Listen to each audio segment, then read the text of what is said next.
Hello बच्चों, let's read the question. The question says X and Y are the process of formation of haploid microspore and haploid megaspore respectively from their diploid mother cell.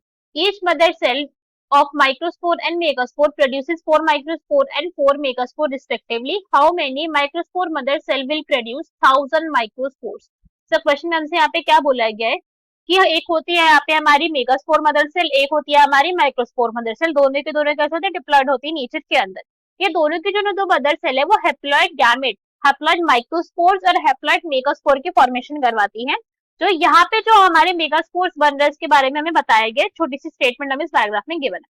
अब हमसे पूछा गया है कि एक microspore mother cell अगर 4 microspore की production करवा रही है तो हमें बताना है कि कितनी माइक्रोस्पोर मदर सेल की रिक्वायरमेंट होगी। अगर 1000 माइक्रोस्पोर की रिक्वायरमेंट है तो 1000 अगर हमें माइक्रोस्पोर चाहिए। सो क्वेश्चन स्टार्ट करते हैं हमारा। सबसे पहले हम क्वेश्चन को सॉल्व करने का की कॉन्सेप्ट देखेंगे। की कॉन्सेप्ट, सो क्वेश्चन को सॉल्व करने का की कॉन्सेप्ट क्या है हमारा कि हमें माइक्रोस्पोरोजेनेसिस के बारे में बताना चाहिए। ओके, माइक्रोस्पोरोजेनेसिस अगर हमें इसके बारे में नॉलेज है तो हम क्वेश्चन को इजिली सॉल्व कर सकते हैं। माइक्रोस्पोरोजेनेसिस क्या है, नाम ही बता रहा है, माइक्रोस्पोर फॉर्मेशन को ही माइक्रोस्पोरोजेनेसिस कहते हैं। ठीक है, तो this is microspore formation. Formation किससे हो रही है, ये उसकी मदर सेल से हो रही है। That means from microspore mother cell, microspore mother cell से माइक्रोस्पोर की फॉर्मेशन होने को क्या कहा जाता है, इसी को माइक्रोस्पोरोजेनेसिस कहा जाता है। माइक्रोस्पोर मदर सेल कैसी होती है, डिप्लॉयड होती है नेचर के अंदर। सो यहाँ पे क्या होता है, ये एक प्रेजेंट है माइक्रोस्पोर मदर सेल MC, हमने इसको अभी फिलहाल शॉर्ट फॉर्म में लिख दिया, और ये कैसी है, डिप्लॉयड है नेचर के अंदर। तो यहाँ पे क्या होती है, पहली बार ये अंडरगो जाती है मियोसिस की। सो यहाँ पे पहले क्या हो जाएगी, यहाँ पे पहले होगी मियोसिस फर्स्ट, मियोसिस फर्स्ट यहाँ पर हुई। तो यहाँ पे हम जानते हैं मियोसिस फर्स्ट रिडक्शनल डिवीजन होती है, तो 2 सेल्स बनेंगे हमारे, 2 सेल्स की फॉर्मेशन हुई और ये हैप्लॉइड हो जाएंगे दोनों के दोनों सेल। अब यहाँ पे मियोसिस सेकेंड होगी, यहाँ पे दोनों सेल फिर से डिवाइड कर जाएंगे हमारे, दीज टू विल डिवाइड।